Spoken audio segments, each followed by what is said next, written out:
Marseille est éliminé de la Coupe de France. Bon, on avait dit qu'il y avait beaucoup de tensions. Oui. Ils ne sont pas passés loin avec ce tir au but de Naïef Aguerd à retirer. Information importante, Marseille n'a donc plus que le championnat à jouer cette saison. On rappelle que Marseille est 4e de Ligue 1 actuellement. Réaction à chaud, on aura le temps de poser des questions, d'aller un peu plus loin sur les conséquences de cette élimination de l'Olympique de Marseille. Dave, c'est un coup de tonnerre. Oui, c'est un coup de tonnerre parce qu'en fait, avec l'élimination précoce du PSG, évidemment que pour Marseille, c'est une occasion en or, inespérée, compte tenu de la régularité de Paris dans cette compétition qui presque te ferme toutes les portes, de prendre enfin un trophée. Je rappelle qu'ils ne l'ont pas gagné, enfin, la stat elle tourne tellement depuis 1989, il faut rappeler qu'en 89, c'était leur 10e. Ils étaient recordman à ce moment-là, c'est-à-dire que la Coupe de France était leur trophée. Et depuis 89, ils ne le touchent plus. Et là, tu te dis, le tableau est dégagé, tu prends Toulouse à domicile. Évidemment que ça reste un match à jouer, mais c'est quand même pas le défi le plus dur. Tu vois ce que je veux dire ? Il y a un Lens-Lyon, tu vois, demain, c'est peut-être un peu plus compliqué, c'est plus relevé. Lyon-Lens. Lyon-Lens, pardon. C'était une occasion en or. C'est important de remettre les choses en Tu as raison. Et là, il est très fort ce soir. Mais, disons que c'est pour ça que je suis président. Il faudra remettre les pronostics, d'ailleurs. Je pense que, après, ce dont on va parler aussi, vous l'avez dit, il n'y a plus que le championnat maintenant à jouer. Donc, pour cette fameuse 3e place, l'étau se resserre aussi autour de la mission d'Habib. On aura le temps de parler de la saison. On va vous poser cette première question. Est-ce que c'est une élimination logique ou cruelle pour l'Olympique de Marseille ? Habillage à ce que vous voulez. En régie, je vous suis. Habillage, hommage à Marseille, le Vieux-Port. Sienne. Logique ou cruelle, Eric, pardon. Moi, je dirais logique, quelque part. Logique pour Siani. Dev ? Bis. Logique. Ça fait 2 logiques. Félix ? Logique.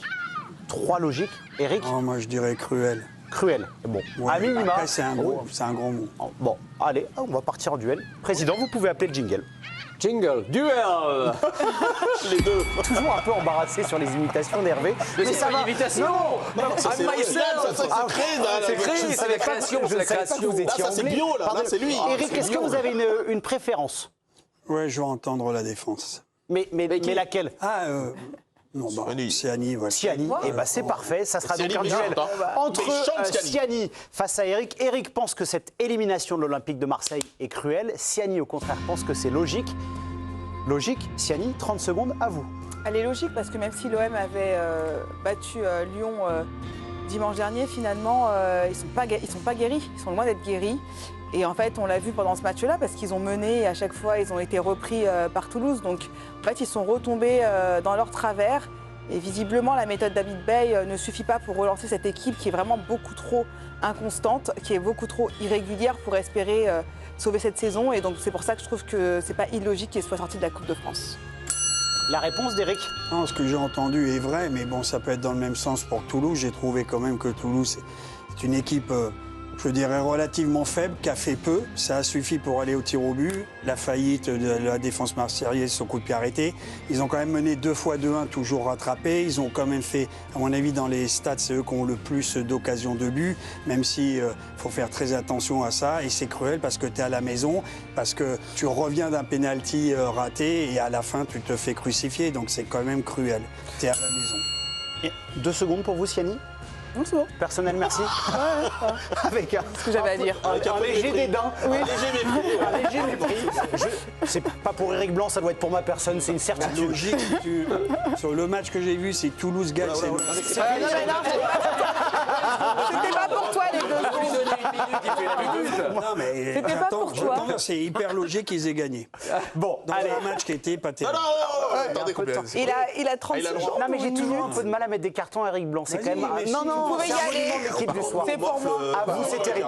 On ne peut pas se permettre. Vous, c'est terrible. Et même, j'ai beaucoup Le de mal à président ne peut donner pas mon- lui mettre ? Non, Ah, non, pas du tout. dommage. Juste, petite information importante, Ethan Nwaneri, qui a raté malheureusement le dernier tir au but, était en larmes au centre de la pelouse, évidemment réconforté jeune joueur, hein. par ses partenaires. 18 ans, Ethan Ouais, Nwaneri. On rappelle qu'il n'appartient pas à l'Olympique de Marseille. J'ai pas le temps, Félix, pour vous parler. Sans ça, en plus, extraordinaire. C'est humiliant. Le mépris. tout à l'heure. Je m'attendais de savoir pourquoi il n'a pas le temps. C'est un collecteur. Parce que je dois donner la Oui, parce parole que au président, parce le qu'il y a un seul qui a élu arbitrage Toulouse, de évidemment. duel. Donc si vous pensez que cette élimination est logique, vous votez pour Siani. Si vous pensez que c'est cruel, Vous votez pour Eric. Alors, Eric, c'est vrai qu'on a du mal à lui mettre des cartons jaunes. On a même du mal à pas lui donner des points. Mais là, malheureusement, j'ai pas trouvé que tes arguments étaient très tranchants, pour être honnête. Parce que il y a une forme de cruauté dans une tir au but, on peut toujours penser ça, mais il y a une forme aussi de logique. Le fait, justement, de mener 2 fois et d'être rattrapé, ça, c'est quand même des erreurs liées à l'OM. Le fait que tu parlais de la défense, une mauvaise défense, c'est l'OM. Donc la logique veut qu'une équipe qui n'a pas ces certitudes-là soit capable de perdre. De manière cruelle, peut-être, mais elle a perdu, donc logiquement. Donc, c'est un point pour Siani. Je vais donner la parole à Félix. Il est encore sur son téléphone.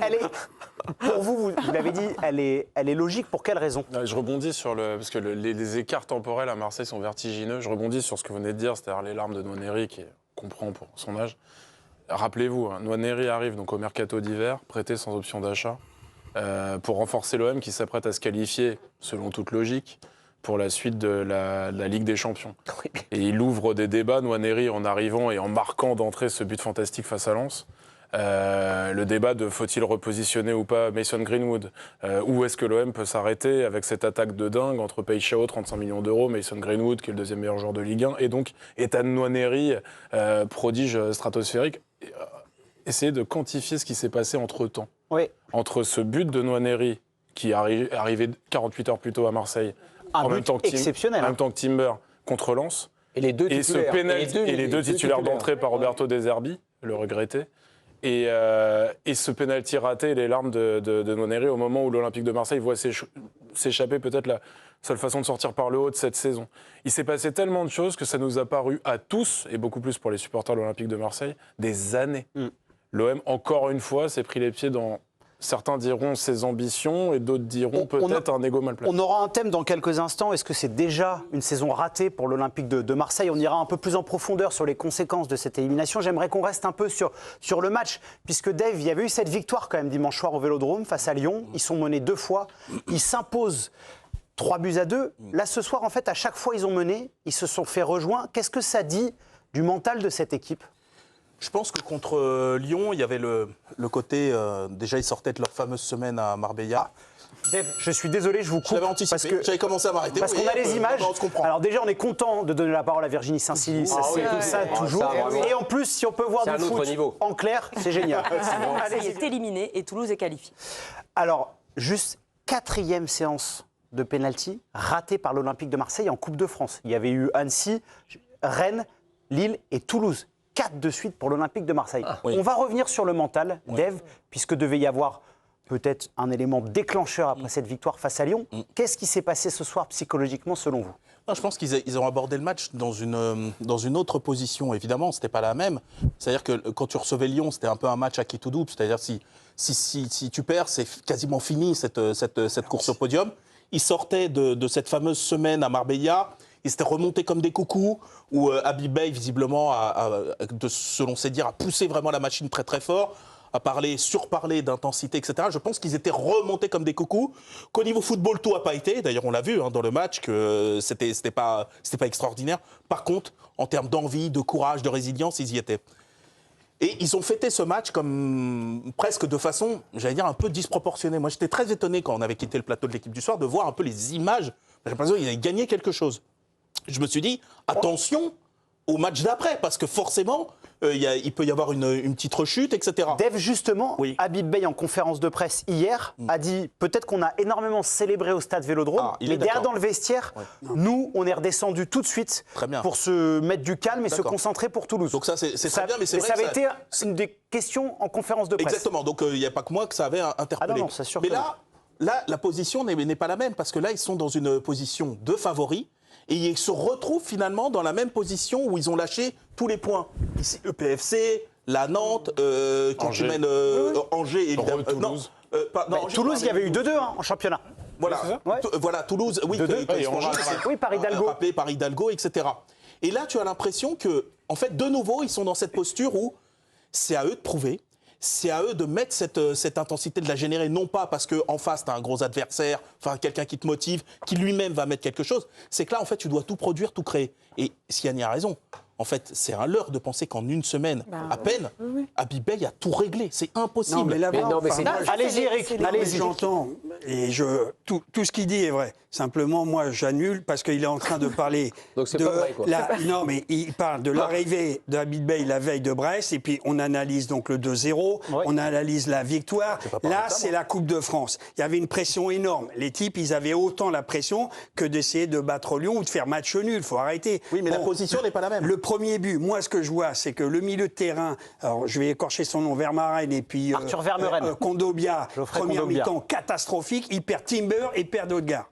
Ces deux joueurs, ils sont là, je ne sais pas ce qui se Hochberg, passe. vous voulez dire. Voilà, Ah oui, les deux. Odegaard. Donc, moi, à Toulouse, j'en sais rien s'il leur manquait leur star. Eux, c'était leur milieu. Et ce milieu, en première mi-temps, on ne les a pas vus comme on n'a pas vu pratiquement. Ils n'ont pas fait suffisamment l'OM pour gagner. Maintenant, moi, je ne suis pas en train de juger le championnat, il faut séparer les deux compétitions et pas être en train de dire ils sont sautés. Heureusement qu'ils sautent à 3-2 à la dernière minute quand ils passent devant, parce que tu as le droit de sauter quand Là, t'as vous parlez sur les célébrations, bien sûr. Les célébrations, d'être fou, c'était mais un moment particulier. c'est retombé. Tu es obligé quand même de fêter ça. Voilà, et c'est pas pour ça que tu C'est vas le en boîte scénario. de nuit et que le lendemain tu repars pas au boulot. Donc moi j'ai lu la presse, ils ont dit ouais, il retombe. Bon, Abid Bey a mis les choses au point. Non, moi ce que j'ai trouvé, et ça me fait mal au cœur pour l'OM, c'est qu'ils n'ont pas joué en patron. Mais pourquoi ils ont manqué. C'est Déjà, l'histoire de leur saison. le milieu de terrain. Le milieu de terrain. Mais bon, je pense à du football. Oui. L'empire du milieu, il y avait rien. Je sais pas, la note de Kondogbia en première mi-temps, l'autre est sorti. Il a fait une frappe sur l'arrête. Oui, Arthur D'accord. Vermeuren. Bon, et il est sorti. Et Abdelli est sorti aussi à la mi-temps, il avait un compris jaune. qu'il était en train de passer à côté. Abdelli à la rue. Quoi Abdelli à la Abdelli, voilà, lui, il vient d'Angers. Moi, j'attendais, il porte beau, il est beau, putain, je disais, technique, ballon, passe la première mi-temps. Il passe complètement à côté.